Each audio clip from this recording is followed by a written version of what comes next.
Hey, fellow night wanderers and history seekers.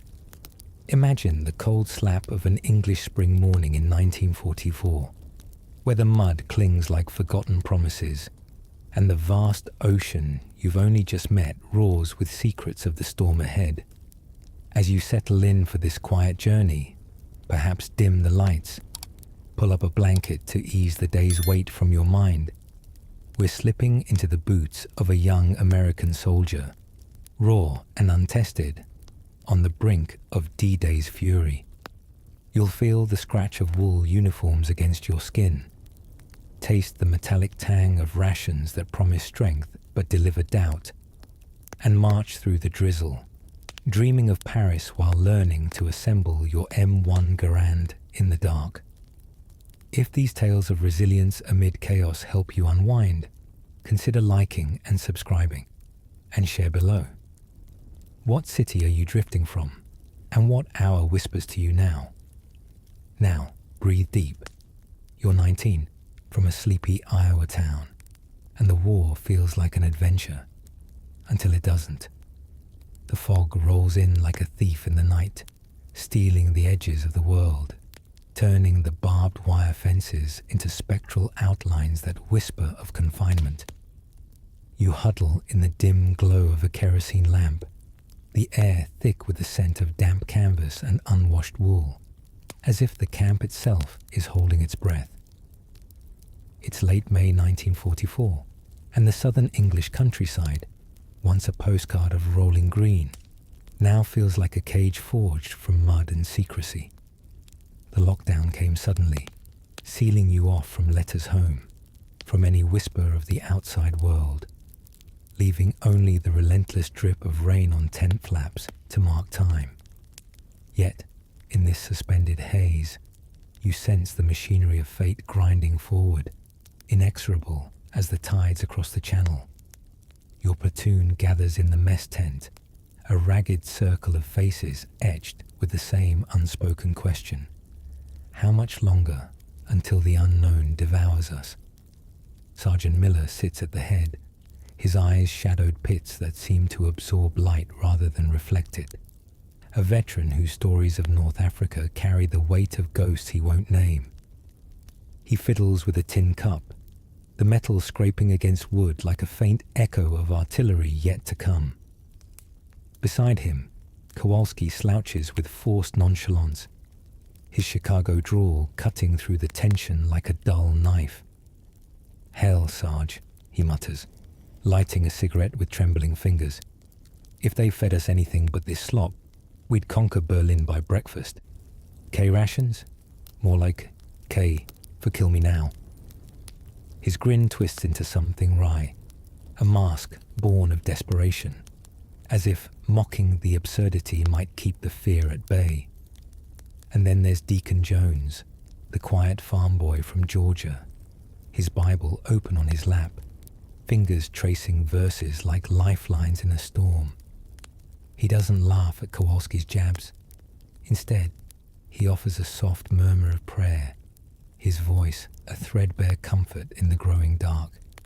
You join them, your own hands idle for once, though the urge to clean your rifle nags like an itch you can't scratch.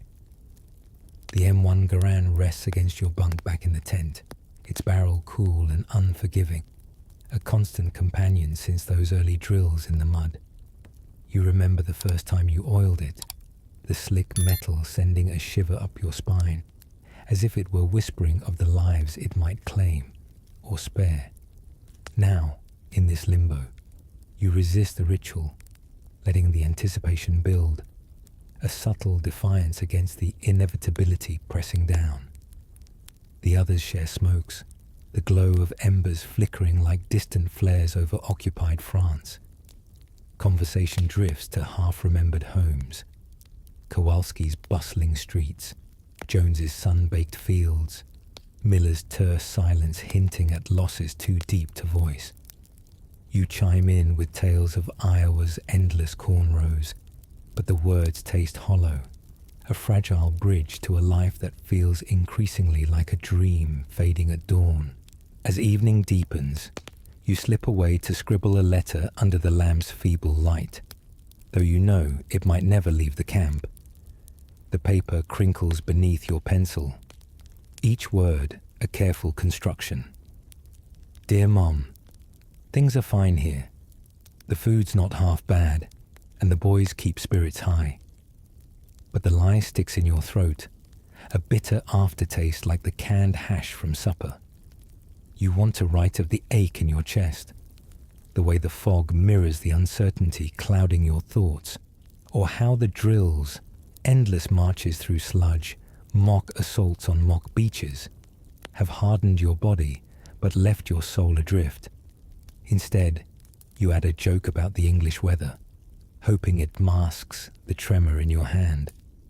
Folding the envelope feels like sealing a confession unspoken, a quiet admission that tomorrow might rewrite everything. Back with the platoon, Jones notices you're quiet and offers a verse from Psalms, his voice steady, yet laced with that same veiled despair. Yea, though I walk through the valley. You nod, grateful for the anchor, even as Kowalski snorts softly. Valley, more like a goddamn swamp. His barb lands lightly, a spark of dark humor that eases the knot in your gut, reminding you that survival sometimes hides in the absurdity of it all. The briefing comes at dusk, herding you into a larger tent where maps sprawl across a makeshift table like veins on a withered hand.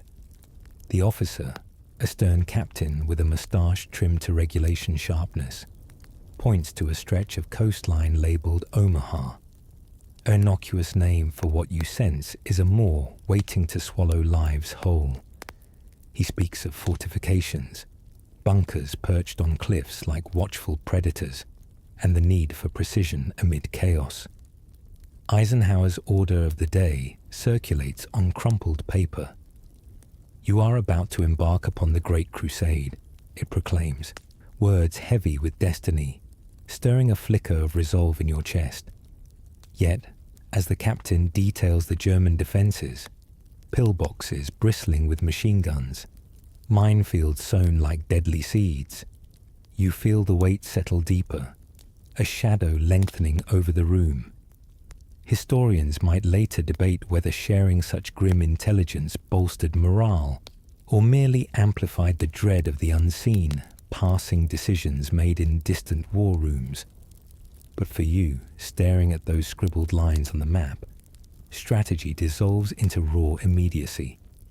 The heft of spare magazines in your pockets, the acrid bite of your last cigarette, and the silent mantra looping in your mind, a plea for one more dawn. Rituals emerge in the quiet hours that follow, small acts of defiance against the encroaching void. You return to your bunk and finally yield to the compulsion, disassembling your Garand with mechanical precision, the click of parts a soothing cadence amid the uncertainty. The steel gleams under your cloth, cold and unyielding, mirroring the resolve you're desperately forging. Jones kneels nearby, his Bible a talisman against the night, while Kowalski paces, muttering quips that trail off into silence. If Jerry knew how bad our chow is, he says again. But the edge is sharper now, a chink in his armor revealing the fear beneath. Miller watches from the shadows, his presence a steadying force, though you catch the faint tremble in his hands. A veteran haunted by battles past, now facing another. These moments bind you, fragile threads in a tapestry of shared dread, where humor twists into irony and every glance carries the unspoken. We might not all return. As the lamp flickers low, you lie on your cot, the canvas creaking like old bones under your weight. Sleep evades you, chased away by visions of the channel's restless waves and the cliffs beyond, where fate awaits with open arms. The fog outside thickens, blurring the line between waiting and oblivion, a metaphor for the haze enveloping your thoughts. In this suspended breath before the plunge, You ponder the fragility of it all. How a boy from cornfields ended up here, rifle in hand, on the cusp of history's grindstone. Yet, beneath the melancholy, a quiet gratitude stirs. For the camaraderie that tempers the isolation, for the lessons etched in mud and sweat, reminders that endurance is woven from such threads. Tomorrow, the lockdown lifts and the ships beckon, but tonight, in the dim tent, you cling to these fleeting anchors, knowing the dawn will demand everything. The officer's words echo faintly as you drift toward uneasy rest, a reminder that wars are fought not just with bullets, but with the quiet resolve of souls like yours. And in that realization lies a subtle irony. The very preparations meant to steel you also unveil the abyss, turning anticipation into a blade that cuts both ways. Kowalski's last quip hangs in the air. At least the fog hides our sorry faces. A wry nod to the masks we wear, born of desperation's forge. You close your eyes, the Garand's outline etched in your mind, a cold comfort against the warmth of home fading like stars at daybreak. The night deepens, and with it, the sense that every shadow conceals a truth.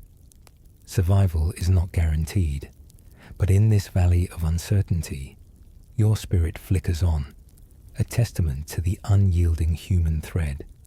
Historians, with their hindsight polished like brass, still wrangle over whether commanders erred in revealing the enemy's fortifications so starkly. Did it forge unbreakable will or sow seeds of paralyzing doubt? For you, though, the debate dissolves into the tangible, the map's cruel lines, the rifle's unyielding grip, and the prayer unspoken on your lips. As sleep finally claims you in fragments, you wonder if tomorrow's light will illuminate glory, or merely the next step into the unknown, a path where every soldier carries the weight of worlds unseen.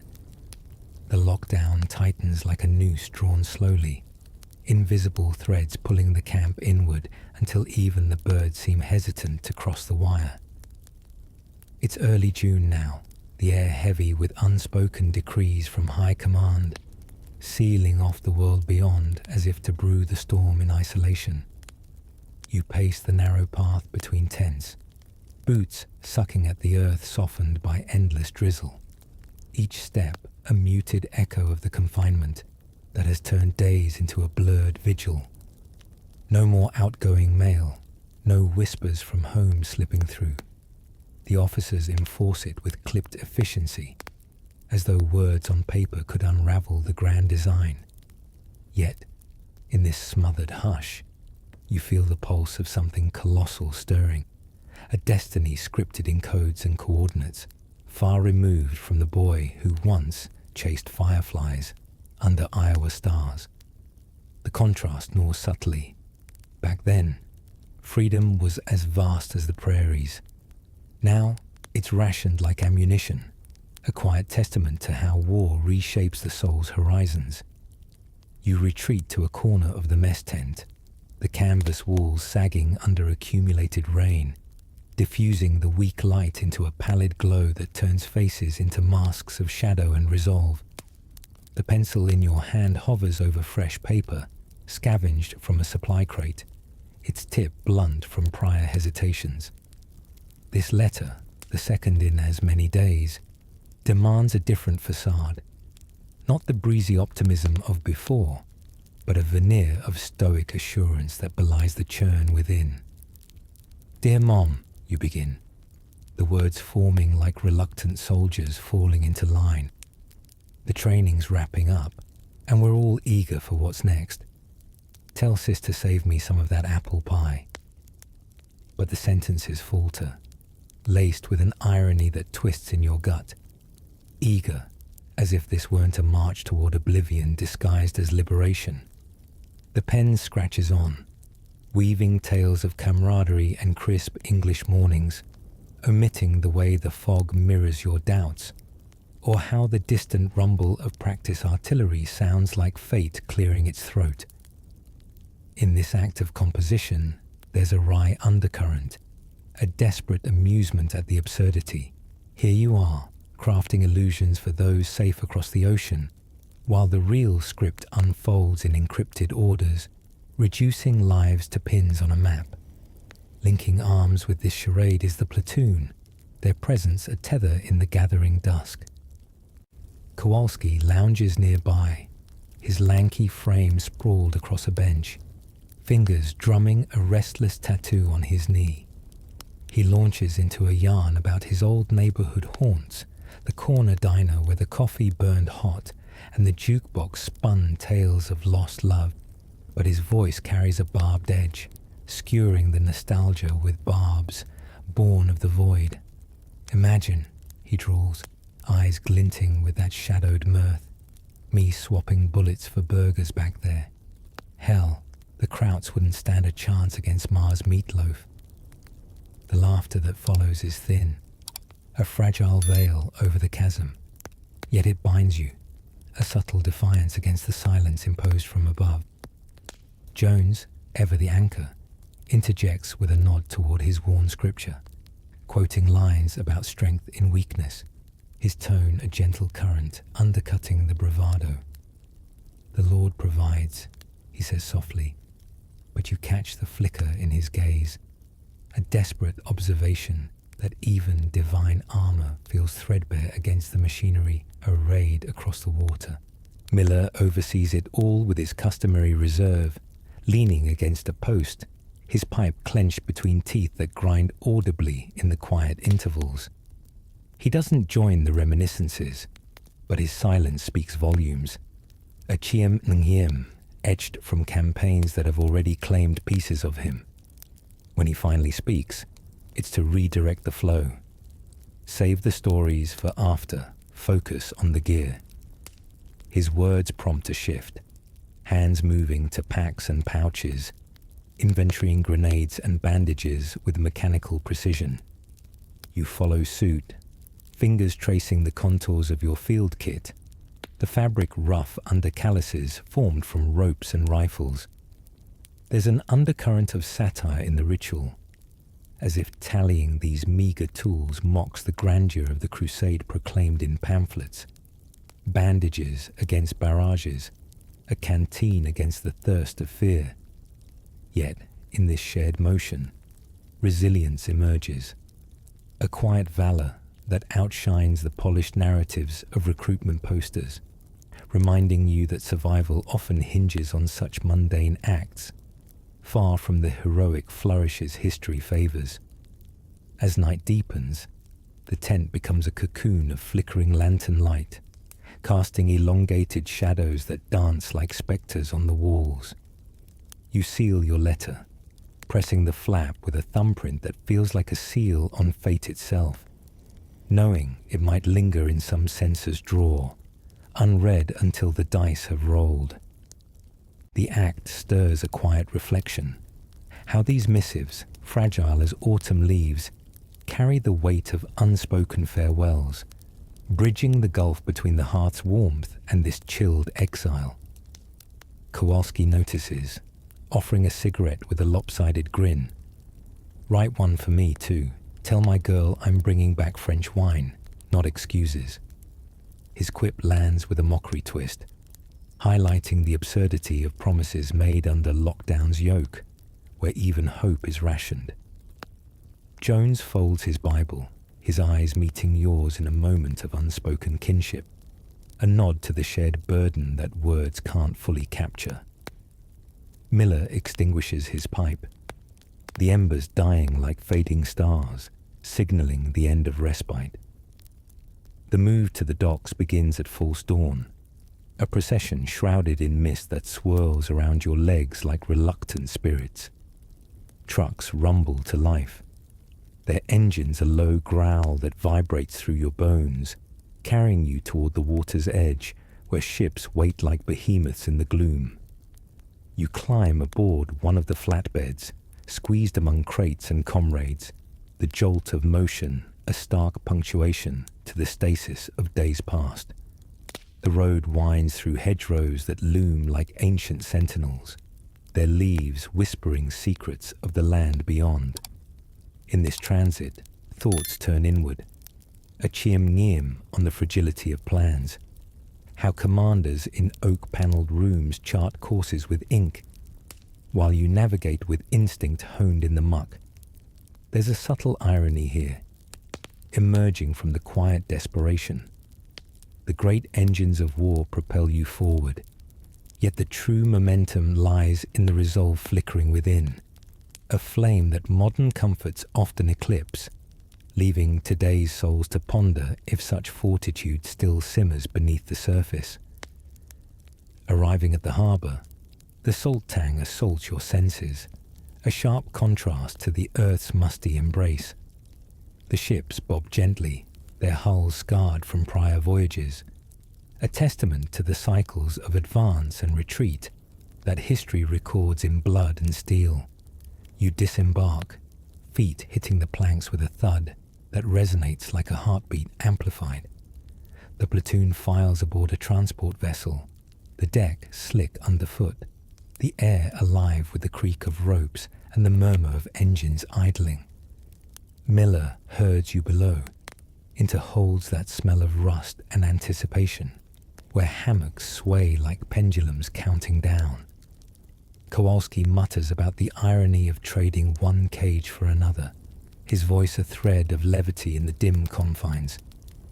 Jones clutches his Bible tighter, his lips moving in silent invocation, while you find a spot against the bulkhead, the cold metal pressing into your back, like a reminder of the unyielding path ahead.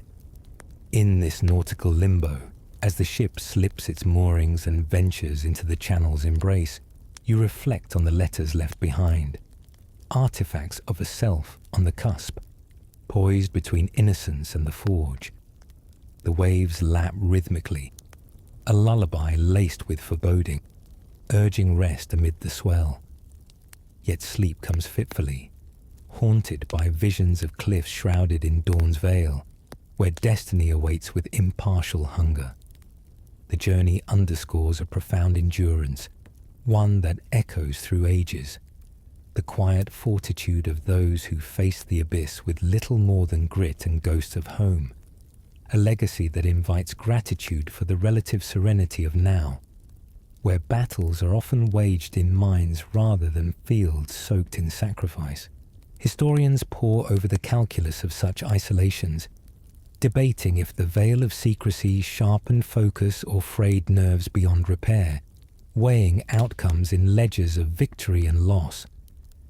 For you, however, the equation simplifies to the sway of the deck and the unresolved ache in your chest, a personal arithmetic where every mile toward shore multiplies the stakes. As the horizon darkens, you cling to the intangible. Memories of cornfields under endless skies, a subtle balm against the encroaching tempest, fostering a resilience that time cannot erode. The harbour emerges from the pre-dawn murk like a reluctant confession, its docks slick with condensation that mirrors the unease settling in your veins. As the truck grinds to a halt, you step down into the briny chill, the salt air clawing at your lungs, a sharp prelude to the vast indifference waiting offshore. The vessels loom as hulking silhouettes, their bows cutting the fog like forgotten blades, and you file aboard with the others, the plank underfoot groaning in quiet protest. This is no grand embarkation. It's a shuffle into the moor, where the channel's restless expanse promises to swallow doubts and deliver you to whatever crucible lies beyond. Yet, in this moment of transition, you sense the hand of inevitability guiding each footfall, as if the war's architects have scripted even the creak of ropes and the lap of waves against hulls scarred by prior tempests. Below deck, the hold enfolds you in a claustrophobic embrace, walls of riveted steel pressing close, the air thick with the metallic tang of machinery, and the faint undercurrent of human frailty. You wedge into a narrow bench, shoulder to shoulder, with strangers turned kin by circumstance, the space humming with the low throb of engines awakening. The Higgins boat, landing craft, vehicle, personnel, they call it, though it feels more like a floating coffin designed by indifferent gods. Rocks gently at first, a deceptive lull that belies the fury to come. Historical accounts might later quantify the waves at 1 to 2 meters, churning the strait into a cauldron that left nearly half the men debilitated before a single shot rang out. But for you, it's the visceral assault, the pitch and yaw that twist your innards, the horizon vanishing into a nauseous blur. Linking this mechanical beast to the fates of thousands, you wonder at the irony woven into its design, crafted for swift assaults, yet so vulnerable to nature's whims, a subtle mockery of human hubris against the elements. As the craft slips free from the harbour's grasp, the motion intensifies, each swell lifting the bow skyward before slamming it down with merciless force. Up, down, up, down. The rhythm becomes a tormentor's chant, your stomach rebelling in waves that mirror the sea's own rage. Bile rises, sharp and acrid, and you're not alone. Retching echoes through the dim confines, the floor growing slick with vomit that sloshes under boots. Kowalski, pressed against your side, manages a rasp of a chuckle, his face pale as moonlight on water. Figures we'd get a free roller coaster before the main event, he mutters, the words laced with that desperate edge, as if jesting at the absurdity might tether him to sanity. His hand clutches the bench, knuckles white, betraying the facade, while Jones across the way bows his head, lips forming silent invocations that blend with the engine's growl. Miller stares ahead, unblinking, his composure a fragile dam against the flood within, reminding you that endurance often masquerades as stoicism in such voids. The hours like taffy pulled thin, time distorting in the hold's oppressive gloom. You fixate on small anchors, the rough weave of your web belt, the faint outline of a dog tag chain against your chest, symbols of identity in a journey stripping away illusions. Fleeting thoughts drift to the briefing maps, where the channel appeared as a mere blue stripe, innocuous and conquerable, yet now it reveals itself as a living entity, indifferent to the armada slicing through its skin. Scholars might dissect the meteorological quirks of that night, winds whipping the surface into froth, delaying the invasion by a day and sparing countless from an even deadlier maelstrom. But in your reflection, it's a cosmic jest, the universe chuckling at plans drawn in ink, while tides obey older laws. This ordeal, you realize with a wry inward twist, is the true initiation. Not the drills or the lockdowns, but this baptism in nausea, where bodies betray minds, forging resilience from the wreckage of comfort. Linking the physical turmoil to deeper currents, you ponder the invisible threads binding you to those who came before. Sailors on ancient galleys, explorers braving uncharted swells, all reduced to the same primal struggle against the deep's embrace. In today's world of cushioned voyages and predictable paths, such raw confrontations seem relics, yet they underscore a timeless truth. Survival demands surrender to forces beyond control, a lesson etched in the salt stinging your eyes. The boat heaves again, and you swallow hard, focusing on breath, in and out, a mantra against the chaos. Jones shifts, his voice barely audible over the din. The sea tests us, like Jonah in the whale. His words hang, a fragile bridge over the abyss, while Kowalski snorts softly. Yeah, and we're the bait. The exchange draws a ghost of a smile, a spark of camaraderie flickering in the dark. illuminating how desperation births these fleeting bonds, fragile as sea foam yet enduring as the waves themselves. As dawn's first blush filters through portholes, painting the hold in sickly greys, the motion eases slightly, though the dread swells in counterpoint. The engines throttle back, the craft idling amid a flotilla that stretches to infinity. A steel armada poised like arrows nocked in a bow drawn taut. You glimpse the horizon through a narrow viewport, cliffs shrouded in mist like veiled sentinels, their outlines a harbinger of the trials etched into Normandy stone.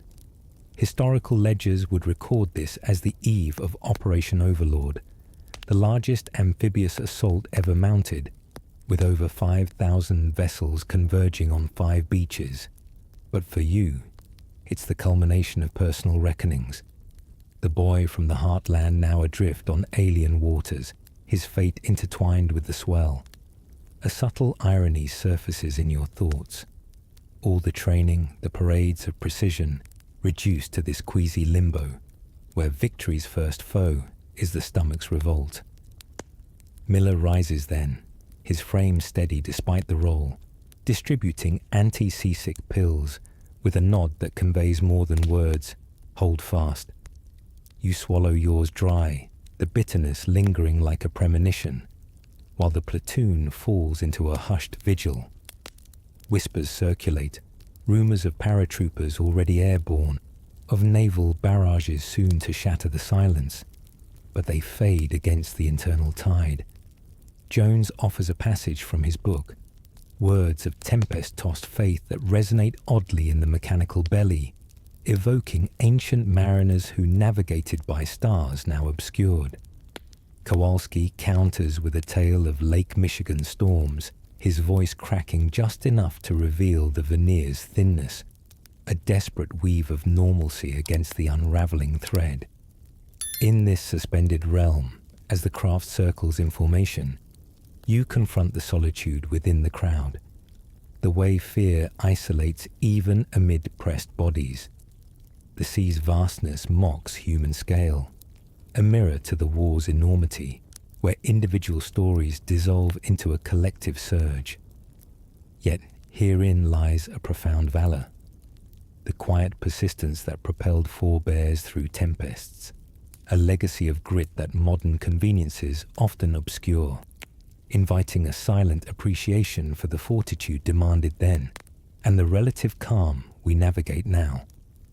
The engines rev anew, propelling you forward, the bow slicing waves with renewed purpose.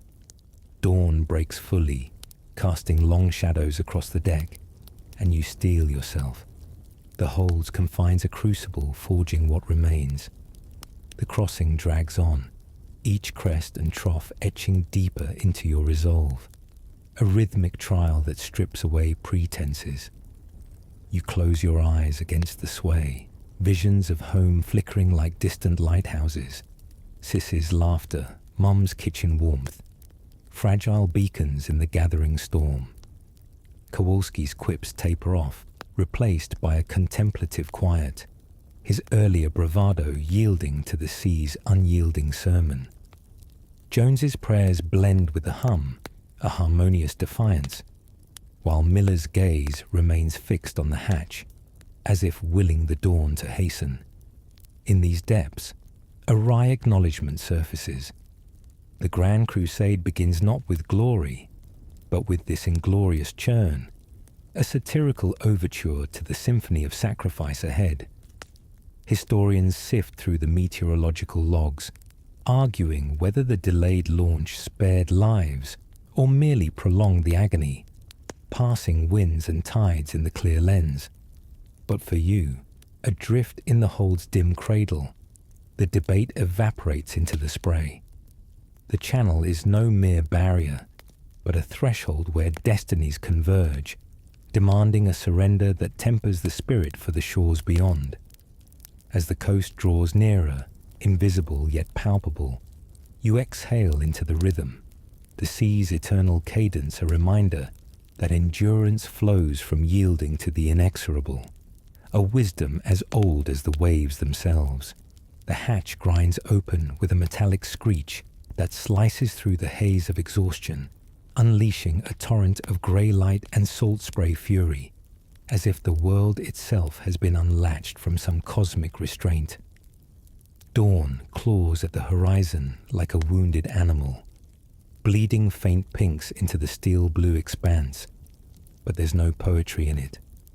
Only the raw unveiling of a threshold where preparation dissolves into pandemonium. You brace against the bulkhead, the boat's final heave tossing you forward, and suddenly the air explodes with a cacophony that defies comprehension.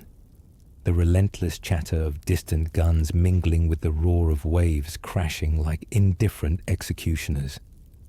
This is Omaha, not a name on parchment anymore, but a visceral arena where the sea meets stone in eternal combat, and you, a speck in the grand illusion of strategy, are thrust into its jaws.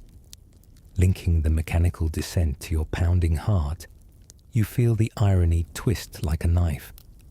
All those rehearsals in English mud mimicking this very moment, now rendered laughably inadequate against the channel's mocking swell. Water surges in as the ramp hits the surf, cold and unyielding, wrapping around your legs like liquid chains forged from the deep's disdain. You lunge out, boots sinking into the shallows that deepen treacherously, the weight of your pack, a sodden beast of canvas and steel, pulling you under with insidious persistence. Ahead, the beach stretches as a deceptive ribbon of sand, pocked with craters from naval shells that missed their marks, each one a cratered testament to the fallibility of distant bombardments. Historians would later tally the barrage as over 10,000 tons of explosives hurled from Allied ships, intended to soften the German nests perched on bluffs like vultures, yet leaving enough intact to turn the shore into a slaughter pen. But in your frantic scramble, such figures evaporate. Reality narrows to the sting of spray on your face, the drag of waterlogged wool against skin, and the desperate gulp for air as waves slam like indifferent fists. A staccato burst erupts. The MG-42, that infernal contraption dubbed Hitler's buzzsaw for its unholy cadence of 1,200 rounds per minute, shredding the air into lethal confetti. The man ahead crumples before his foot fully clears the ramp, body folding like a discarded puppet, blood blooming in the foam like ink in water. You don't pause. Instinct propels you onward, weaving through the spray, each step a gamble against unseen reapers nested in concrete bunkers that bristle like thorns on the cliffs above. The irony surfaces in a fleeting, desperate flicker. These fortifications, Rommel's vaunted Atlantic wall, touted as impenetrable, now reveal their cruel efficiency, turning the invasion's meticulously planned waves into chaotic flotsam. Linking this mechanical harvest to your own fragile frame, you duck low, the seawall looming distant like a mirage of salvation, its concrete bulk a mocking promise amid the carnage. Bodies bob in the shallows, comrades turned flotsam by the tide's capricious hand, their forms twisting in the current like leaves caught in a gale. You vault over one, the glimpse of a familiar patch on his sleeve, a divisional insignia from the 29th, the blue and grey, stirring a pang that cuts deeper than shrapnel. Research into those frantic hours would reveal over 2,400 American casualties on this strip alone, the highest toll among the 5 beaches, where mist-dropped paratroopers and off-target bombings left defences largely unscathed. Yet, in the maelstrom, numbers blur. Survival hinges on the primal, crawling through crimson-tinged surf, the taste of salt and iron mingling on your lips like a bitter sacrament. A shell bursts nearby, showering you with sand that stings like accusations, and you press on, the absurdity gnawing subtly. humanity's grand engines of liberation reduced to this primal slither. A portrait of progress where valor meets the indifferent grind of fortified earth. The seawall rises closer now, a jagged barrier of concrete and rebar, scarred by futile impacts, standing as a sentinel between annihilation and the faintest whisper of cover. You hurl yourself against it, palms scraping raw on its rough surface, gasping as bullets whine overhead like enraged hornets. Peering back, the beach unfolds as a tableau of despair.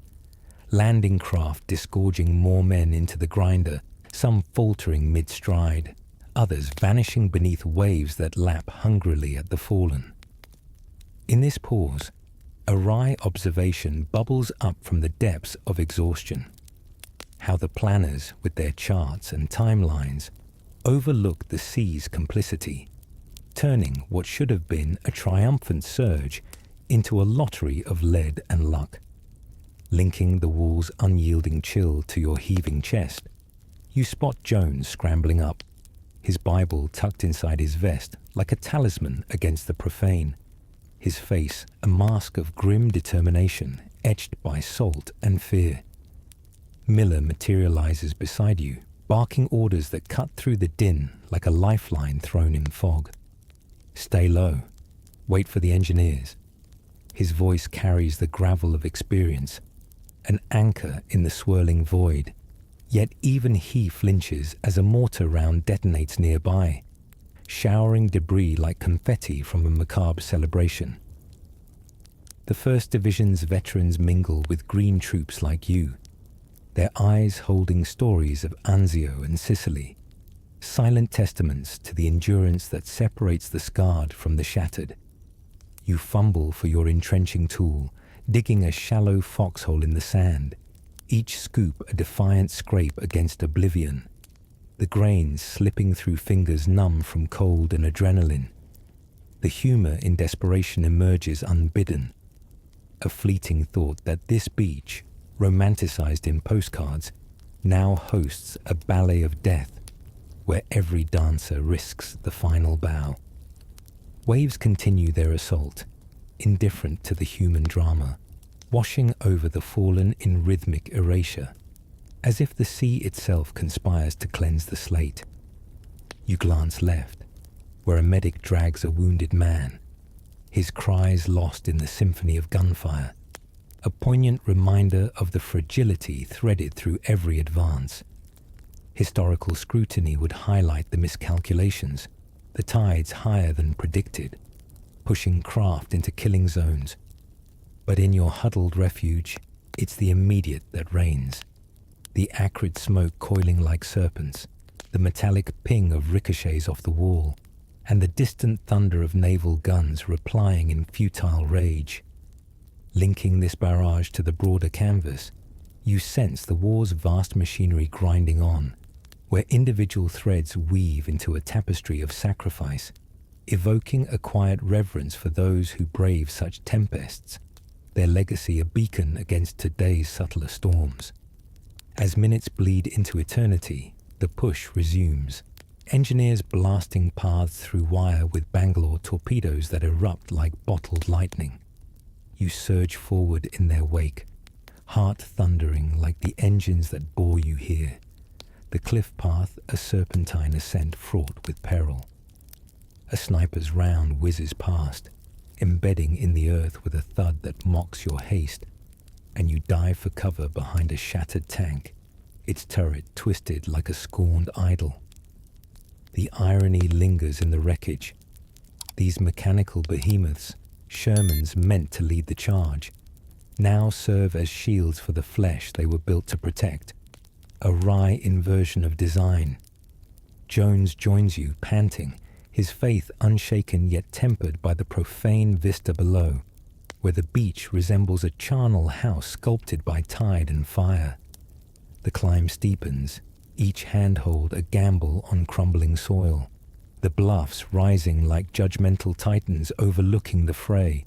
Bullets stitch patterns in the dirt around you, invisible artists painting chaos, and you press on, driven by a momentum born of sheer will. Miller leads, his silhouette a guiding spectre, urging with gestures more than words, aware that voice carries death in such exposed realms. In this ascent, a profound resilience unfurls, a silent homage to the unyielding spirit that propelled forebears through sieges and storms, contrasting sharply with contemporary comforts that often blunt such edges, fostering gratitude for the fortitude history demands we remember. Reaching the crest feels like breaching a veil, the plateau unfolding into hedgerows that promise concealment yet harbour their own treacheries. You collapse behind a low wall, breath ragged, surveying the cost. Comrades strewn below like discarded marionettes, the sea claiming its toll with relentless patience. The sadness settles deep, a quiet fear that whispers of destinies intertwined with this forsaken shore, evoking empathy for those ensnared in war's web, and a quiet thankfulness for eras where such trials are echoes rather than realities. Yet, in the desperate quiet, a wry note persists. The grand invasion, heralded as liberation's dawn, commences with this scramble from the depths, a satirical overture where heroism emerges not from glory, but from the muddied grip on life itself. Historians dissect the landing's carnage, debating if navigational errors or underestimated defenses sealed the bloodbath, quantifying the 40% casualty rate in those initial waves as a pivot in the campaign's ledger. For you, however, sprawled against the earth, it's the intangible that endures. The wall's shadow receding, the path inland beckoning like a reluctant promise, where every step honours the fallen and defies the void. The seawall presses against your back like a cold, unyielding judge, its concrete scarred by the impotent fury of shells that missed their mark. The air hums with a relentless symphony of metal and chaos, bullets snapping overhead like whip cracks from an unseen taskmaster, while the beach behind you lies strewn with the wreckage of ambition, bodies and boats tangled in the tide's cruel embrace. It's June 6, 1944, and Omaha Beach has become a crucible where time frays into fragments, each second a gamble between cover and catastrophe. Your breath rasps, sharp with salt and smoke, as you clutch the M1 Garand, its stock slick with sweat. A lifeline tethered to the boy you were before this dawn, linking the wall's unyielding chill to the tremor in your limbs. You sense the war's vast machinery grinding on, indifferent to the flesh it consumes, a silent testament to the endurance demanded of those who linger in its shadow. Sergeant Miller crouches nearby, his silhouette a jagged outline against the haze, barking orders that cut through the din like a blade through fog. Stay low, hold for the engineers. His voice carries the weight of battles past, a beacon in the storm. Yet even he ducks as a mortar round detonates, showering you with sand that bites like shards of broken promises. You dig frantically, the entrenching tool clawing at the earth, carving a shallow trench that feels more like a grave than a refuge. The irony curls in your thoughts, unbidden but sharp. All the drills, the endless rehearsals in Devon's mud, crafted to conquer this very shore, now mocked by the German guns perched like vultures on the cliffs. Historical accounts would later reveal that over 2,400 Americans fell here, the highest toll of D-Day's beaches, where misaligned tides and intact defenses turned strategy into slaughter. But for you, it's the visceral now, the acrid burn of cordite, the wall's rough edge scraping your knuckles raw, and the relentless question looping in your mind, will you outlast this hour? Deacon Jones huddles to your left, his Bible tucked inside his vest, its leather cover a faint shield against the profane. He drags a wounded man to cover, his hand steady despite the chaos. muttering verses that blend with the whine of ricochets like a prayer against despair. His eyes meet yours, a fleeting anchor of shared resolve, though you see the shadow of doubt flickering beneath his faith. A quiet acknowledgement that even divine promises falter under such fire. The medic's cries pierce the tumult, pleading for morphine, as he tends a soldier whose screams fade into gurgles, a sound that burrows into your bones like a parasite. Linking this tableau to the broader war, you reflect on the fragility of plans. Generals in London drew lines on maps, envisioning a swift breach, yet here you are, pinned like insects under glass, a wry observation born of desperation that survival hinges on moments snatched from chaos, not on blueprints of victory. A Bangalore torpedo erupts nearby, its blast a roar of bottled thunder, tearing through barbed wire like a predator through flesh. The engineers signal the path, a narrow lifeline etched in smoke and debris, and Miller waves you forward, his gesture urgent yet laced with the weight of inevitability. You surge from cover, legs pumping through sand that clings like treacle, each step a defiance against the hail of lead.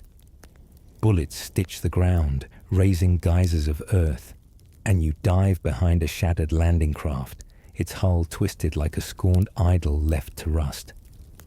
The absurdity surfaces in a fleeting thought. These machines, heralded as the spearhead of liberation, now serve as tombstones for the men they carried, a satirical twist on the promises of mechanized might.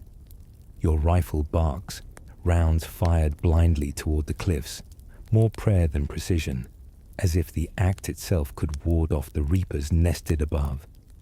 The sea wall's shadow offers scant reprieve, a fleeting pause where breath becomes a currency hoarded greedily. You glance right, where a young private, his name escapes you, a blur of brief introductions, clutches a wound that stains his uniform crimson, his eyes wide with a terror that mirrors your own. You want to help, to drag him to safety, but Miller's shout pulls you back. Move, or we're all dead. The command is a lash, driving you toward the cliff path, where hedgerows loom like silent judges awaiting your verdict. Historical scrutiny would later highlight the missteps, naval barrages missing bunkers, landing craft drifting off course. But in this crucible, such analyses dissolve into the immediate.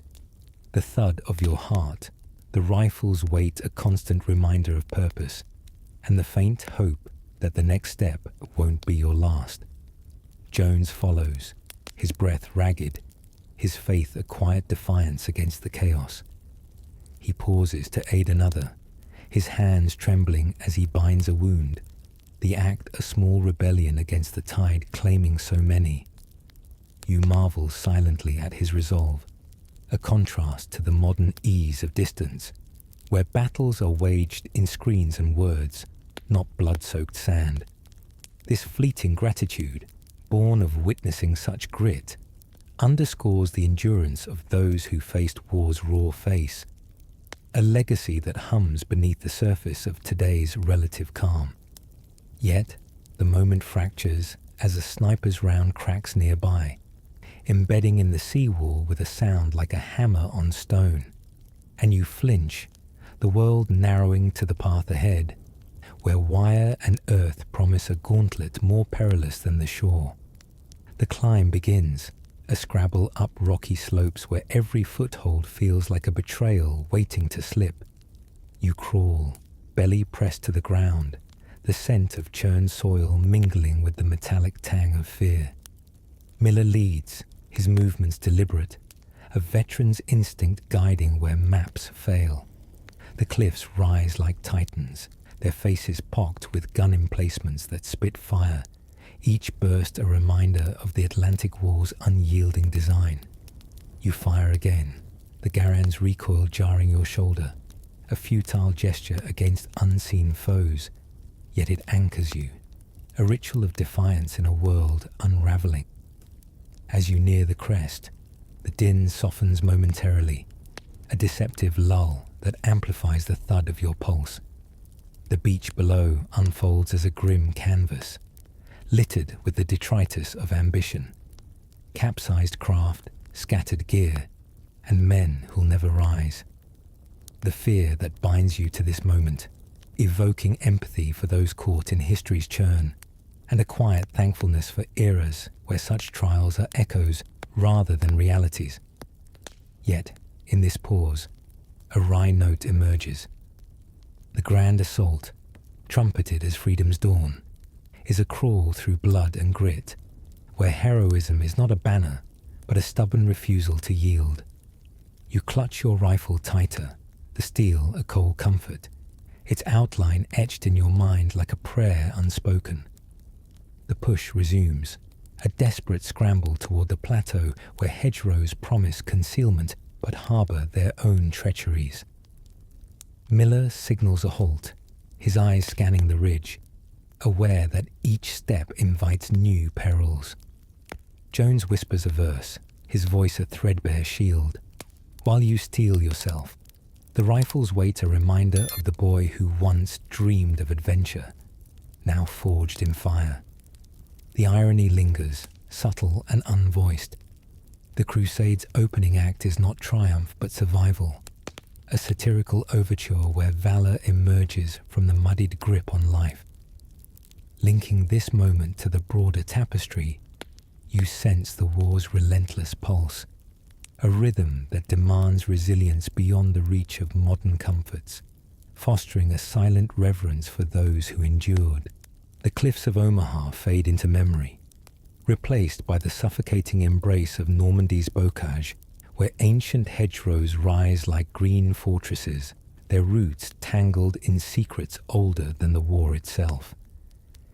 It's mid-June 1944, and the beach's blood-soaked chaos has given way to a different kind of crucible, one of shadowed lanes and unseen ambushes, where every rustle in the leaves feels like a whispered verdict.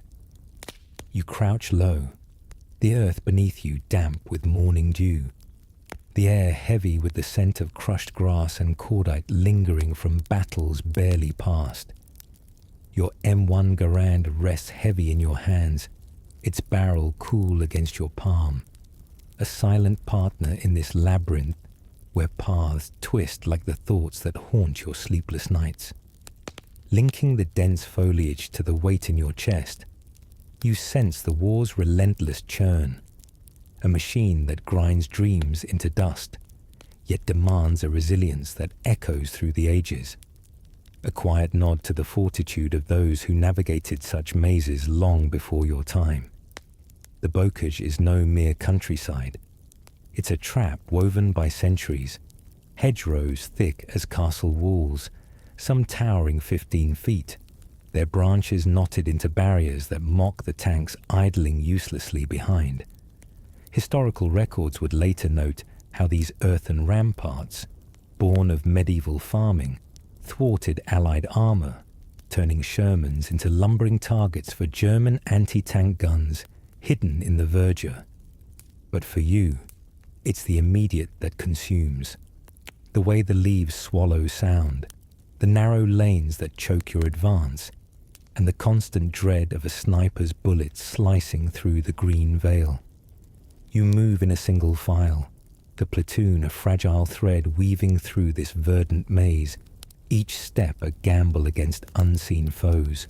Sergeant Miller leads, his silhouette a steady guide, though his eyes dart with a vigilance that betrays the calm he projects. The irony surfaces unbidden. All the training for open battles, the grand sweeps envisioned by commanders, now reduced to this creeping shuffle. A wry mockery of strategic elegance. A twig snaps nearby, and you freeze, heart hammering like a drum roll in the silence. The sound could be a deer, a breeze, or a Panzerfaust waiting to erupt. You grip your rifle tightly, fingers tracing its familiar contours, the act a ritual to anchor your fraying nerves. Jones, just ahead, pauses to adjust his helmet, his Bible still tucked against his chest, a talisman against the unseen. His breath is shallow, his faith a quiet defiance, though you catch the tremor in his hands, a subtle admission that even scripture wavers in this shadowed gauntlet. Kowalski's absence stings, his quip silenced forever on the beach, yet his ghost lingers in the platoon's strained quiet, replaced by a new face. Private Ellis, a wiry kid from Texas, whose wide eyes betray an innocence you've already shed. The sarcasm bubbles up in your thoughts. Here you are, liberators of Europe, skulking like thieves in a garden gone feral, a satirical twist on the Crusade's noble veneer. Gunfire erupts, a sharp crack from the hedge across the field, and you drop to the earth, face pressed into the damp sod. The scent of soil fills your lungs, grounding yet suffocating, a reminder of home's distant fields now worlds apart. Miller signals to flank, his hand slicing the air like a blade, and you crawl forward, belly scraping roots, the Garand dragging like a reluctant ally. The Germans are masters of this terrain, their positions invisible until they choose to reveal themselves, their MG-42s, spitting death with mechanical precision. Research would later detail how the Bocage's kill zones, narrow gaps between hedgerows, funneled allies into ambushes, costing weeks of progress and countless lives. But in this moment, strategy is a distant echo. Survival hinges on the immediate, the rustle of leaves, the glint of a muzzle, and the desperate hope that your next breath isn't your last. You fire blindly through the foliage. The rifle's recoil a jolt that steadies your resolve, though you know the rounds likely hit nothing but branches. A grenade arcs from Miller's hand, detonating with a muffled roar, sending dirt and splinters raining like a scorned deity's wrath. The enemy falls silent, but it's a false reprieve, a pause that tightens the knot in your gut. Ellis whispers, "Did we get him?" His voice a mix of hope and dread, and you shake your head. The futility of certainty in this maze a quiet jest. The war's grandeur, painted in recruitment posters, dissolves here into a primal dance, where victory is not conquest, but enduring another hour. Linking this struggle to broader arcs, you reflect on the resilience demanded of those who carved paths through history's thorns, a contrast to modern comforts that dull such edges, fostering gratitude for the grit that endures in memory. Night falls, a velvet curtain that deepens the Bocage's menace, turning shadows into spectres that lurk just beyond reach.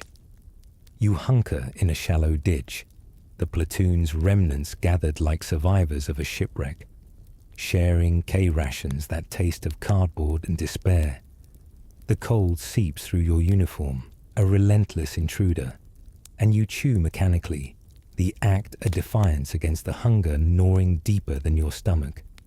Miller distributes cigarettes, their embers glowing like fireflies in the dark, a fleeting warmth against the chill. Jones murmurs a prayer, his voice a soft anchor, while Ellis fidgets, his youth a stark mirror to the weariness settling in your bones. A wry thought emerges. These rations, meant to fuel heroes, are a bitter satire of sustenance, barely keeping body and soul tethered as you wait for dawn's uncertain mercy. The silence is broken by a distant crack, a sniper's rifle, or a falling branch. You'll never know. You tense, fingers brushing the Garand's trigger guard, the ritual of cleaning it now a mental echo, a way to impose order on chaos. The Bocage's claustrophobia mirrors the mind's own narrowing, where thoughts of home, Iowa's open skies, the hum of crickets, become fragile talismans against the weight of the unseen. Historians would later debate whether Allied commanders underestimated the Bocage's unique terrain. Its earthen walls, a natural fortress that slowed the advance for weeks, or if adaptation was simply too sluggish for the task. For you, sprawled in the mud, such debates are irrelevant. Reality is the hedge looming like a judge, the distant chatter of German guns, and the hollow ache where comrades' voices once sounded, now replaced by the wind's indifferent sigh. As dawn creeps in, painting the leaves with a sickly grey, Miller rallies the platoon for another push. You rise, limbs stiff, the rifle a familiar burden that grounds you in purpose. The path ahead twists through more hedgerows, each turn a gamble, each shadow a potential end.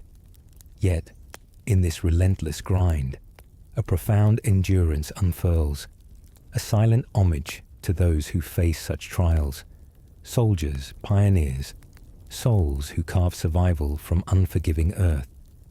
Today's ease, with its screens and certainties, casts this resilience in sharp relief, inviting gratitude for a fortitude that history preserves like amber. The bocage stretches on, a maze without end, but you press forward, driven by a stubborn spark that refuses to gutter, a testament to the human thread that weaves through time's cruel tapestry. The day unfolds in fits and starts, skirmishes flaring like sparks in dry grass, only to fade into uneasy lulls. You navigate by instinct, the platoon a diminished knot of survivors, each face etched with the cost of days past. Ellis stumbles, his inexperience a mirror to your own fading innocence, and you steady him, a quiet act of kinship in the maze's heart. The irony lingers, unvoiced but sharp. This crusade, meant to sweep through Europe, crawls through these green corridors, where heroism is not glory, but the dogged refusal to break. Linking this struggle to the present, you sense the war's shadow lingering in the mind's quiet corners, a reminder that survival's cost is measured not in medals, but in the faces you carry forward, etched like scars on the soul. The bocage closes around you like a clenched fist, its hedgerows weaving a tapestry of shadow and menace, each leaf a silent witness to the war's relentless hunger. It's the second week of June 1944, and Normandy's green labyrinth has become your world, a maze where daylight filters through in sickly patches, casting the earth in hues of doubt. You kneel behind a gnarled root, the M1 Garand pressed against your shoulder, its weight a familiar anchor in this disorienting sprawl. The air carries the faint tang of gunpowder and damp soil, a reminder of battles fought and yet to come, while the distant crack of gunfire punctuates the stillness like a heartbeat out of rhythm. Linking the oppressive foliage to the tightening coil in your chest, you sense the inexorable pull of fate, a force that strips away the boy who once dreamed under Iowa's open skies, forging something harder yet more fragile in its place. The platoon moves with practiced caution, a diminished band of survivors navigating lanes so narrow they choke the breath from your lungs. Sergeant Miller signals a halt, his hand slicing through the air, his eyes scanning the green curtain for threats unseen.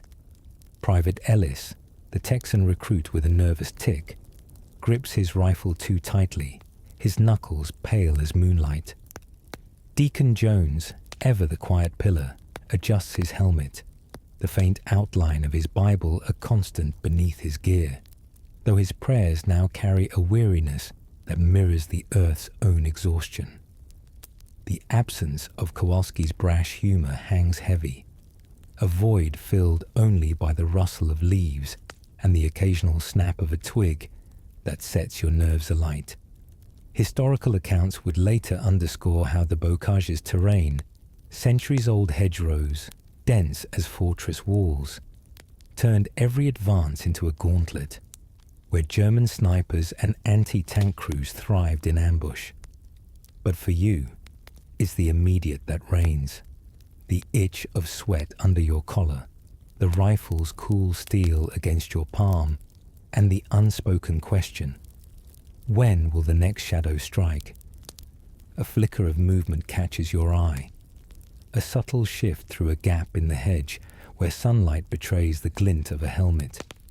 Your breath catches, the world narrowing to that sliver of exposure.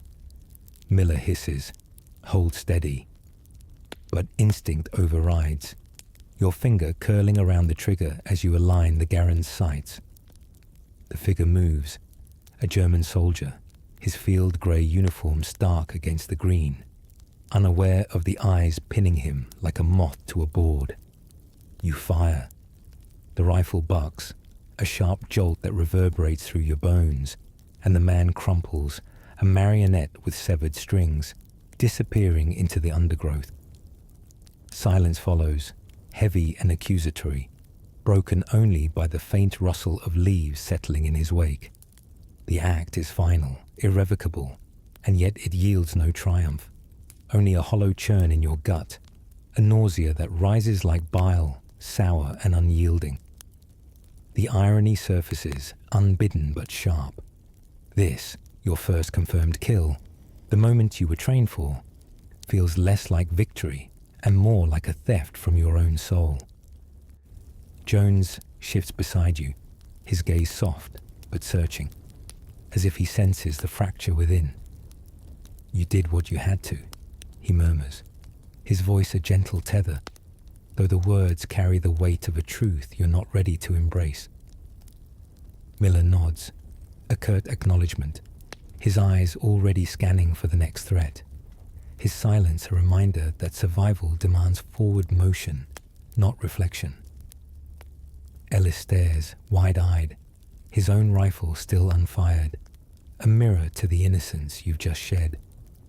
The moment lingers, a tableau of quiet devastation, where the Bocage's embrace feels like a judge passing sentence. Scholars would later note that many young soldiers trained to kill faced profound shock in their first act of violence, a psychological toll unrecorded in official tallies but etched in the faces of those who carried on. For you, sprawled in the dirt, it's the visceral aftermath, the tremor in your hands, the taste of bile lingering, and the realization that the war has claimed not just lives, but pieces of who you were. You move on, the platoon threading through the maze, each step a negotiation with the unseen. The hedgerows loom, their branches knotted like the thoughts that tangle in your mind, where images of home, Iowa's cornfield swaying under summer breeze, clash with the crumpled figure now buried in your memory. The Garand feels heavier, its barrel a silent accuser, and you resist the urge to clean it, to wipe away the act as if it were mere grime. Instead, you focus on the rhythm of your boots, the crunch of earth grounding you against the spiraling gilt. A wry thought flickers. All the posters back home, with their bold slogans of duty and glory, forgot to mention this, the way a single shot can unravel the heart, turning liberators into mourners of their own innocence. Linking this moment to the broader war, you sense the relentless grind that forged such resilience, a contrast to modern lives where battles are often waged in abstract, leaving a quiet gratitude for the fortitude of those who face the real. Night creeps in, a velvet shroud that deepens the Bocage's menace, turning every shadow into a potential reaper. The platoon halts in a clearing barely wide enough to breathe, the air thick with the scent of crushed foliage and unwashed bodies. Miller distributes K-rations, the cardboard packets a bitter jest against hunger, their contents tasting of sawdust and regret. You chew mechanically, the act a defiance against the void, while Ellis whispers about his family's ranch, his voice a fragile thread weaving normalcy into the dark. Jones offers a verse, his words a soft bulwark against the night, though you catch the strain in his tone, a subtle acknowledgement that faith, too, bends under such weight. The irony lingers.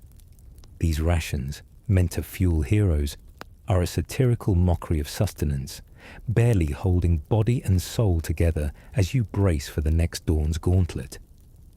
A distant burst of gunfire shatters the quiet, a reminder that the bocage never sleeps. You tense, fingers brushing the Garand stock, the ritual of cleaning it now a mental echo, a way to impose order on the chaos within. Miller signals silence, his eyes glinting like flint in the moonlight, and you settle into the dirt, the earth's damp chill seeping through your uniform like an uninvited guest. Thoughts drift to the soldier you felled, his face unseen but indelible, a ghost that joins the growing chorus in your dreams. Historians would later debate whether the bocage's unique terrain, its earthen walls a natural fortress, was underestimated by Allied planners, slowing the advance for weeks and costing untold lives. For you, it's the immediate that defines reality. The hedge's suffocating embrace, the unseen enemy's whisper, and the hollow ache where triumph should reside, replaced by a sorrow that binds you to this moment.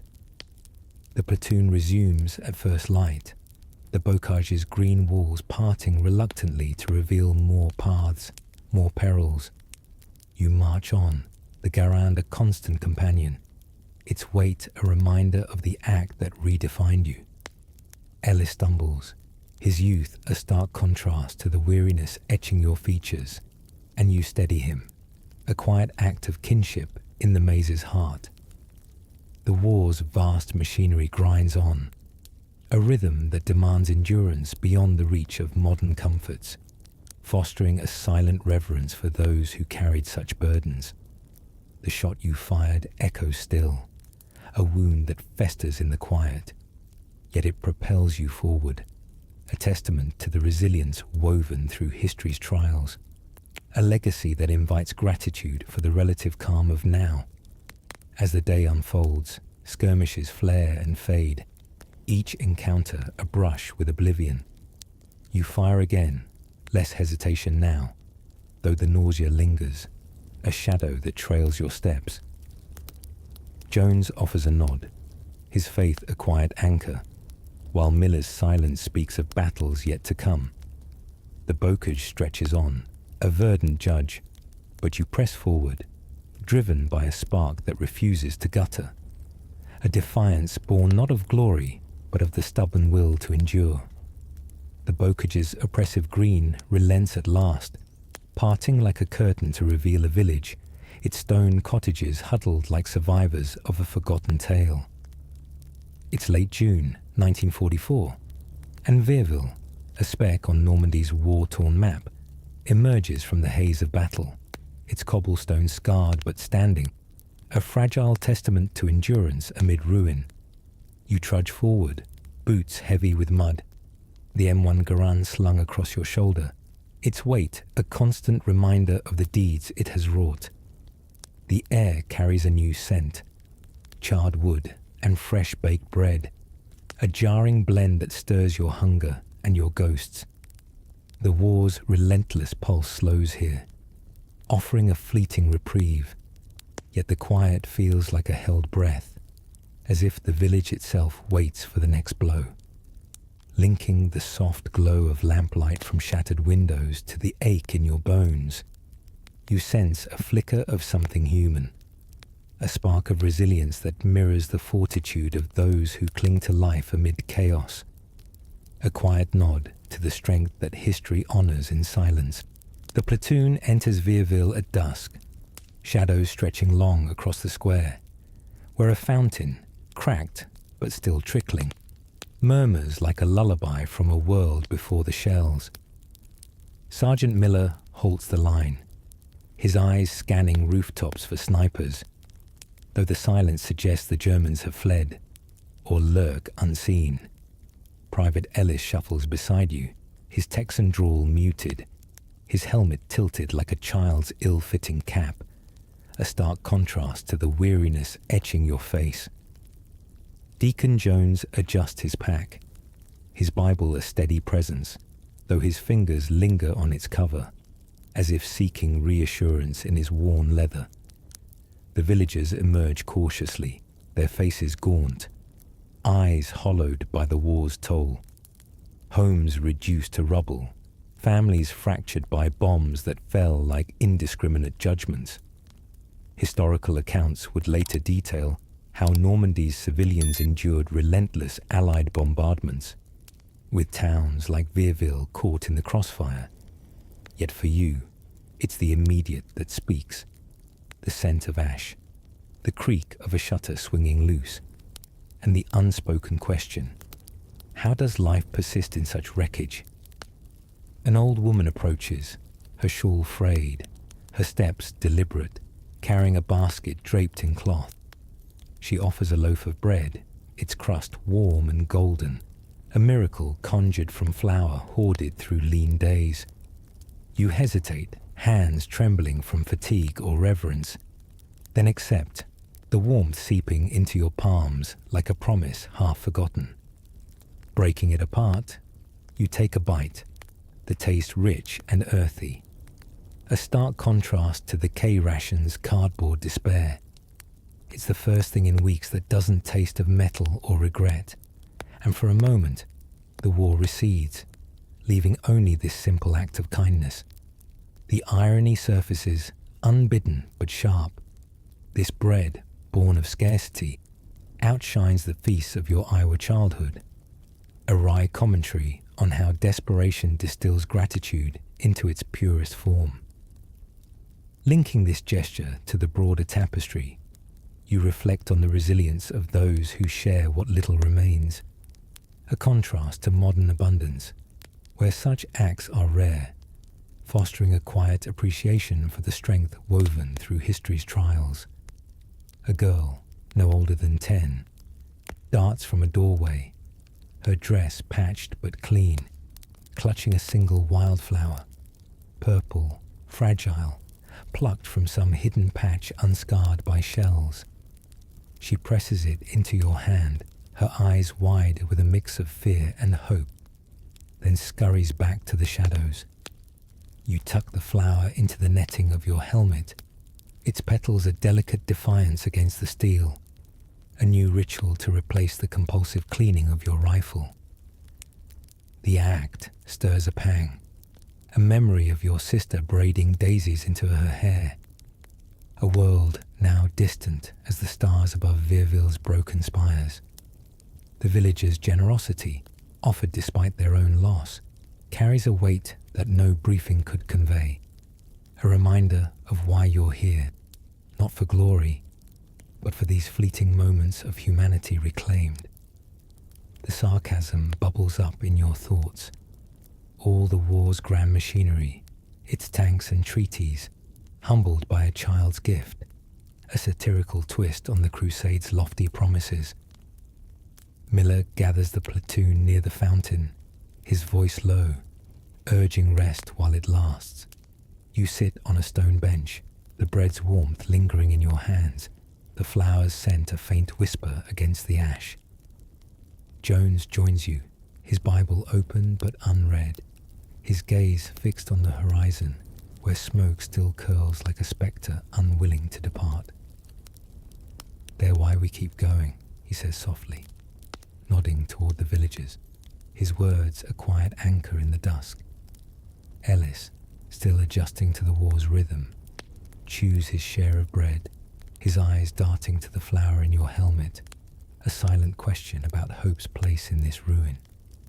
The moment is fragile, a pause that feels stolen from fate, yet it carries a profound endurance, a testament to those who rebuild amid ashes, a contrast to today's ease, where such resilience is often a forgotten art, evoking gratitude for the quiet strength that persists through time. The village square hums with subdued life. A woman sweeps debris from her doorstep. A man repairs a shattered cart, their actions a defiance against the war's erasure. Historical records would note that Virville, liberated by the 1st Infantry Division, bore the scars of both German occupation and Allied bombs, with civilians enduring weeks of terror as fronts shifted. But for you, it's the faces that linger. The old woman's lined brow, the girl's hesitant smile, each a story of survival etched in flesh and stone. The bread settles in your stomach, a warmth that battles the chill creeping through your uniform. And you wonder if this is what victory tastes like. Not conquest, but connection. Fragile as the flower now wilting against your helm. The irony lingers. The Crusade's grand narrative, with its flags and fanfare distilled into this quiet exchange. A wry nod to the human threads that outlast steel and fire. As night falls, the platoon prepares to move out. The reprieve as fleeting as the twilight. You rise, the Garand slung once more, its weight a reminder of the path ahead. The flower in your helmet sways, a delicate emblem of hope, though you know it will fade before dawn. Miller checks his watch, his face unreadable. A veteran accustomed to such pauses, yet wary of their cost. Jones tucks his Bible away, his prayers unspoken but felt, while Ellis trails behind. His youth a stark mirror to the weariness settling in your bones. The village fades into the dark, its lights dim but unextinguished, a beacon against the bocage's looming shadows. Linking this moment to the broader war, you sense the resilience that binds these souls to yours, a contrast to modern lives where such moments are rare, fostering a silent reverence for those who carried light through darkness. The march resumes, hedgerows closing in once more, their branches whispering of battles yet to come. You carry the bread's warmth, the flower's fragility, as talismans against the night, though the war's weight presses heavier now, tempered by this glimpse of humanity. The sarcasm surfaces, subtle and unvoiced. All the training, the endless drills, prepared you for combat, but not for this. The way a stranger's kindness can pierce deeper than a bullet, leaving you both grateful and haunted. The village's glow lingers in your mind, a fragile promise that life persists, a lesson that resonates across eras, reminding you of the endurance that defines not just survival, but the quiet victories that history often overlooks. The dawn breaks over Normandy like a cracked mirror, jagged shards of light piercing the bocage's green veil, illuminating a world where hope frays like threadbare cloth. It's early July 1944, and Hill 192 looms ahead, a squat ridge bristling with German defences, its slopes a gauntlet of steel and fire. You clutch your M1 Garand, its barrel warm from yesterday's skirmishes, the weight a bitter reminder of the lives it's claimed and the ones it couldn't save. The air hums with a low growl of distant panzers, their treads churning earth into a requiem for the fallen, while the scent of diesel and scorched grass clings to your skin like a second skin. Linking the hill's unyielding silhouette to the tightening knot in your gut, you feel the war's relentless tide pulling you under, a force that demands endurance beyond the boy who once gazed at Iowa's stars, now forged into something harder, yet brittle as glass. The platoon advances, a ragged line threading through hedgerows that part reluctantly, their branches clawing at your uniform like fingers reluctant to let go. Sergeant Miller leads, his frame stooped under the weight of command, his eyes hollowed by losses that linger like ghosts in the morning mist. Private Ellis stumbles beside you, his Texan bravado eroded, his helmet rattling with each step, a child playing soldier in a game with no victors. Deacon Jones follows, his Bible tucked away, his prayers now silent, as if the words have been burned out by the crucible of weeks past. Historical accounts would later detail the ferocity of Hill 192's defense, where German Panzer Grenadiers and 88 8mm guns turned the ridge into a slaughterhouse, costing the 2nd Infantry Division hundreds in a single day. But for you, it's the visceral now. The crunch of soil underfoot, the rifle's grip slick with sweat, and the unspoken dread that this hill might be your end. A shell detonates ahead. The blast, a roar that shakes the earth, sending clods of dirt raining like accusations. You dive for cover, face pressed to the ground, the taste of clay sharp on your tongue.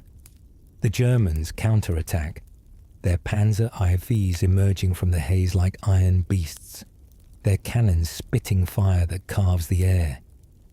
Bullets snap past, a relentless swarm, and you fire back, the Garand's recoil slamming your shoulder, each shot a desperate plea to outlast the storm. Miller shouts, "Flank left," his voice a lifeline fraying in the chaos, but the order feels futile against the tide. The irony surfaces, unbidden but searing. All the promises of swift victory, the Allied might trumpeted in briefings, now reduced to this frantic scramble, a wry mockery of the Crusade's grand design. Ellis freezes, his eyes wide with panic, and you grab his arm, dragging him behind a shattered tree stump, its roots exposed like veins torn open. "Move, damn it," you hiss, the words harsh but born of necessity, a spark of the anger that's replaced your fear. He complies, trembling, his rifle unfired, a mirror to the innocence you shared days ago. Jones crawls up, his face streaked with mud, his faith a quiet ember flickering against the onslaught. Then a cry pierces the din. Miller, sprinting to pull a wounded private from the open, his silhouette a defiant stand against the barrage. A burst of machine gun fire catches him, and he falls, body crumpling like a leaf in autumn, the platoon's anchor severed in an instant. The sight rips through you, a wound deeper than shrapnel, and you fire blindly, rage fueling each trigger pull, though you know it changes nothing. The battle surges, a maelstrom of smoke and steel, where time dissolves into instinct. You advance, stumbling over churned earth. The hills slope a canvas of devastation. Wrecked tanks, scattered gear, and bodies that no longer move. Historical records would note the 2nd Division's Pyrrhic push, capturing Hill 192 at a cost of over 1,200 casualties, a pivot in the Normandy campaign's grind. But for you, it's the immediate that reigns. The acrid burn of gunpowder, the scream of shells overhead, and the hollow realization that you're shooting at shadows, enemies unseen but ever present. The flower in your helmet, that fragile gift from Virville, wilts against the steel, its petals curling like hopes extinguished, a silent testament to the cost of days like this. The sarcasm bubbles up, a desperate whisper in your mind. This is liberation, painted in blood and mud, a satirical portrait of glory where survival is the only prize. You reach a shallow ditch, collapsing beside Jones, who pants like a man running from ghosts. His eyes meet yours, a shared sorrow that needs no words, the loss of Miller, a wound that binds you closer than any oath. Ellis joins, his face ashen, muttering about home. His words a fragile thread to a world now distant as myth. You fire again, the Garands bark a defiant roar, though you're not sure what you hit, man, tree, or nothing at all. The act is mechanical, a ritual to keep the void at bay, but it leaves you emptier, each shot chipping away at the boy who once believed in heroes. The irony lingers. The war's grand narrative, with its flags and anthems, falters here, where valor is not triumph, but the stubborn refusal to break. A contrast to modern lives, where such trials are echoes, fostering gratitude for the resilience that history preserves. As dusk creeps in, the German line falters, their tanks retreating under a hail of Allied artillery that paints the sky in fiery arcs. The hill is yours, but the victory tastes of ash, a hollow claim amid the wreckage. You sit among the fallen, the flower now a wilted relic, its colour leached by the day's brutality. Jones murmurs a prayer, his voice cracked but steady, a quiet defiance against the silence that follows slaughter. Ellis stares at the horizon, his youth a stark mirror to the weariness etching your soul, and you wonder if he'll carry this day as you do, a scar that whispers in the quiet. The sarcasm surfaces again. All the training, the promises of purpose, led to this bloodied ridge, where heroism is measured not in medals, but in the faces you'll never unsee. The platoon regroups, a diminished knot of survivors, their breaths heavy with the weight of loss. You rise, the Garand a reluctant companion, its barrel cool now, a silent judge of the day's deeds. The hill's crest offers a view of Normandy's expanse, fields scarred but enduring, a testament to the human spirit that persists through fire. Linking this moment to the broader war, you sense the relentless grind that forged such endurance, a contrast to today's ease, where battles are often abstract, evoking a silent reverence for those who carried such burdens. Miller's absence is a void, his sacrifice a reminder that leadership is not command but sacrifice, a lesson etched in blood and earth. As night falls, the stars emerge, indifferent to the carnage below, their light a faint balm against the darkness. You march on, the platoon's remnants trailing toward the next objective, the bocage's shadows closing in once more. The flower's wilted husk clings to your helmet, a fragile emblem of hope now lost, yet its memory drives you forward, a spark that refuses to gutter.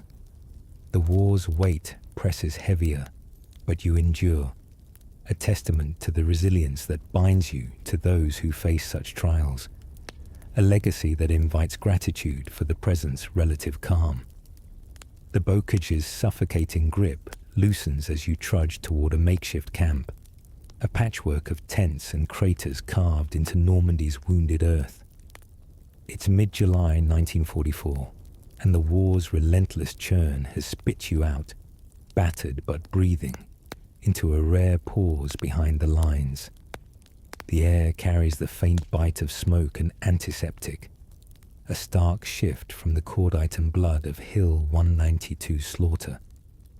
Your M1 Garand hangs loosely at your side, its barrel dulled by use, a silent witness to the cost of survival. The ground beneath your boots feels unsteady, as if the earth itself mourns the weight of what's been lost. Linking the camp's jagged silhouette to the hollow ache in your chest, you sense the war's aftershocks, a quiet testament to the endurance that binds you to those who've walked through fire, their resilience a beacon against the ease of modern days. The camp sprawls like a wound hastily bandaged, its tents sagging under the weight of summer rain, their canvas stained with mud and memory. You collapse onto a crate, the wood creaking in protest, and survey the remnants of your platoon, a dwindled knot of faces, each etched with lines deeper than the days should allow. Private Ellis sits nearby, his Texan drawl silenced, his eyes fixed on the cigarette he doesn't light, as if the act of holding it might tether him to something solid. Deacon Jones leans against a post, his Bible unopened, its presence a quiet anchor, though his fingers trace its edges with a weariness that speaks of prayers stretched thin. Sergeant Miller's absence is a void that haunts the silence, his sacrifice on the hill a ghost that lingers in every glance. Historical accounts would later note the Allied push toward Caen, a city wrested from German hands by mid-July at a cost of thousands. But for you, it's the immediate that reigns. The scent of damp canvas, the Garand's unyielding weight, and the question, how do you carry on when the anchors are gone? A new face emerges, a replacement named Carter, barely 18, his uniform crisp with the optimism you've long shed.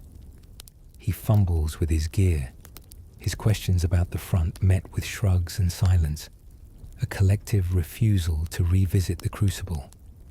You see yourself in him, the Iowa boy who once dreamed of Paris, now replaced by a stranger who counts survival in breaths rather than victories. The irony surfaces, subtle but biting. The war machine churns on, feeding fresh souls into its maw, as if the fallen can be replaced like spare parts in a tank.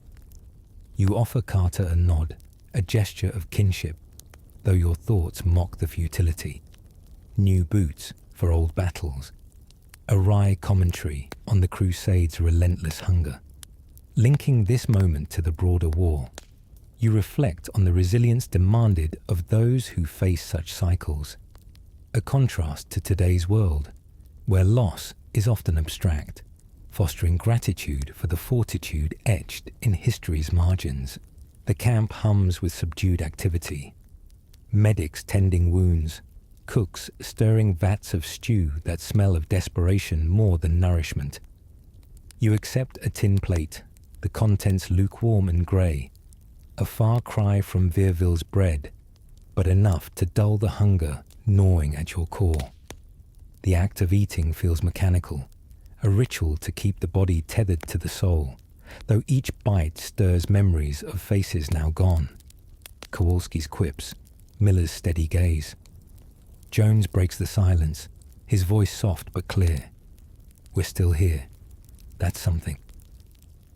His words carry a quiet defiance, a spark against the encroaching dark, though you catch the strain beneath, a desperate acknowledgement that survival is his own burden. The sarcasm bubbles up in your mind. Here you are, liberators of Europe, dining on slop in a muddy limbo, a satirical twist on the glory promised in recruitment halls. Night falls, a velvet curtain that muffles the camp's clamour, leaving only the distant rumble of artillery to remind you the war persists. You sit alone, the Garand across your lap. It's still a cold comfort you no longer clean compulsively, as if the ritual has lost its power to order the chaos within. The flower from Virville, once a symbol of hope, is gone, its petals scattered somewhere in the bocage, a fragile relic of a moment that feels like a lifetime ago. Thoughts drift to Iowa, to cornfields swaying under endless skies, but they return warped, tinged with the smoke and screams of the hill. Historical records would highlight the strategic gains, Caen's fall, the breakout from Normandy's chokehold. But for you, it's the intangible that lingers. The empty spaces where comrades stood, the rifle's unyielding grip, and the ghosts that whisper in the quiet. Carter approaches, his youth a stark mirror to your weariness, and asks about Miller, his voice hesitant, as if probing a wound. You pause, the words catching like thorns, then offer a half-truth. He was the best of us. The lie is kinder than the reality, a shield against the raw grief that threatens to unravel you. The camp's dim lanterns flicker, casting long shadows that dance like spectres, a reminder that even in respite, the war's weight endures.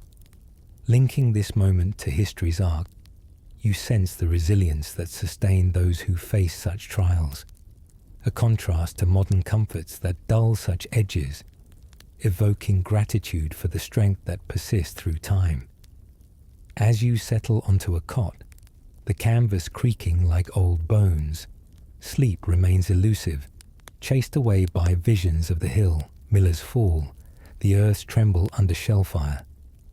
The war's vast machinery grinds on, its rhythm a relentless pulse that demands you rise again. Yet, in this pause, a profound endurance unfurls, a silent homage to those who carried on amid loss, their legacy a beacon for today's quieter struggles. You close your eyes, the Garand nearby, its outline a faint comfort, a testament to the stubborn will that keeps you tethered to this world, even as it frays the soul. The field hospital squats in a Normandy meadow, its canvas tents trembling under a sky bruised with late July clouds, their edges frayed like the nerves of those sheltered within. It's 1944, and the war's relentless tide has washed you here. A survivor plucked from the bocage's jaws, your body intact but your soul frayed by the weight of Hill 192's ghosts. A shallow wound, a graze across your forearm, bandaged in haste, stings less than the memories that haunt your quiet moments. The air hums with antiseptic and the low moans of the wounded, a stark contrast to the gunfire's roar, yet no less oppressive. You sit on a cot, the M1 Garand propped nearby, its steel dulled by time, a silent judge of deeds you can't unmake, linking the tent's sagging roof to the heaviness in your chest. You feel the war's aftershocks, a testament to the endurance that binds you to those who've carried such burdens, their resilience a quiet beacon against the ease of modern days. The hospital is a liminal space, neither battlefield nor home, where time slows to a crawl, each tick of a distant clock a reminder of lives suspended. Medics move like shadows, their hands steady but eyes hollow, tending to men whose wounds tell stories of shrapnel and sacrifice. You watch a young soldier, barely older than you, stare blankly at the ceiling, his leg gone below the knee, his silence louder than any scream. Private Ellis lingers nearby, his Texan drawl muted, his helmet clutched like a talisman, though his gaze avoids yours, as if seeing you might summon his own ghosts. Deacon Jones sits across, his Bible unopened, its presence a quiet anchor, though his fingers trace its edges with a weariness that speaks of faith stretched thin. Historical accounts would later tally the Normandy campaign's toll, over 120,000 Allied casualties by August. Yet for you, it's the faces that linger. Miller's fall, Kowalski's empty grin, now joined by countless others in a gallery of loss. You pull a scrap of paper from your pocket, scavenged from a medic's desk, its edges curling like petals fallen from Virville's flower, that fragile emblem now lost to the mud. The pencil trembles in your hand, not from the wound, but from the weight of truth you can no longer avoid. "Dear Mom," you write, the words stark and unadorned. "I'm alive. I miss home." No lies this time, no tales of crisp mornings or brave comrades. The war has stripped such facades, leaving only the raw pulse of survival. The act feels futile, a whisper against the roar of history, yet it anchors you, a fragile thread to Iowa's distant fields. The irony surfaces, unvoiced but sharp. All the letters you've written, crafted to shield those you love, now crumble under the weight of honesty. A wry commentary on the war's ability to unravel even the smallest illusions. A medic pauses, offering a tin cup of water, its metallic tang a bitter echo of K-rations long discarded. You sip, the liquid cool but tasteless, a reminder of the emptiness that lingers beyond the wound. Ellis shifts, muttering about his family's ranch, his voice a fragile bridge to a world that feels like myth. "Think they'll know us when we get back?" he asks, his eyes searching for an answer you can't give. You shrug, the gesture heavy with the weight of shared loss, and the silence that follows is a bond forged in the crucible of survival. Jones offers a nod, his faith a quiet bulwark, though his gaze drifts to the tent's flap, where rain patters like a requiem for the fallen. The sarcasm bubbles up in your thoughts. Here you are, saviors of Europe, reduced to scribbling truths on borrowed paper, a satirical twist on the Crusade's grand promises. The hospital's rhythm is a slow dirge, punctuated by the clink of instruments and the occasional cry of a man waking from ether's grip. You watch a new replacement, another Carter perhaps, his name already blurring, stride past, his boots too clean, his eyes too bright, a mirror to the boy you were before the beach. You want to warn him, to spill the truths your letters can't hold, but the words catch, lodged like shrapnel in your throat. The war's vast machinery grinds on, feeding fresh souls into its maw, and you wonder if they'll carry the same ghosts you do. Historical records would highlight the strategic gains, Caen secured, the breakout from Normandy begun. But for you, it's the immediate that reigns, the antiseptic sting, the paper's fragile weight, and the faces that haunt your quiet moments. As night falls, the tense lanterns cast a sickly glow, shadows dancing like spectres on the canvas. You fold the letter, pressing it into your pocket, a relic of a self that still clings to hope, though it feels like a betrayal of those left behind. The irony lingers. The war demands heroes, yet leaves you with only questions, a wry commentary on the cost of survival. Jones murmurs a verse, his voice a soft anchor, while Ellis stares at his unlit cigarette, as if it holds answers the war withholds. The hospital's confines mirror the mind's own narrowing, where thoughts of home, cornfields under endless skies, return warped, tinged with smoke and screams. Linking this moment to history's arc, you sense the resilience that sustained those who face such trials, a contrast to modern lives, where loss is often abstract, evoking gratitude for the strength that endures in memory. Sleep eludes you, chased by visions of the hill, the beach, the village, each a chapter in a story you're not sure you'll finish. The Garand rests nearby, its outline a faint comfort, though you no longer clean it compulsively, as if the ritual has lost its power to order the chaos within. The letter, unfinished, weighs heavier than the rifle, a testament to the truths you can't unwrite.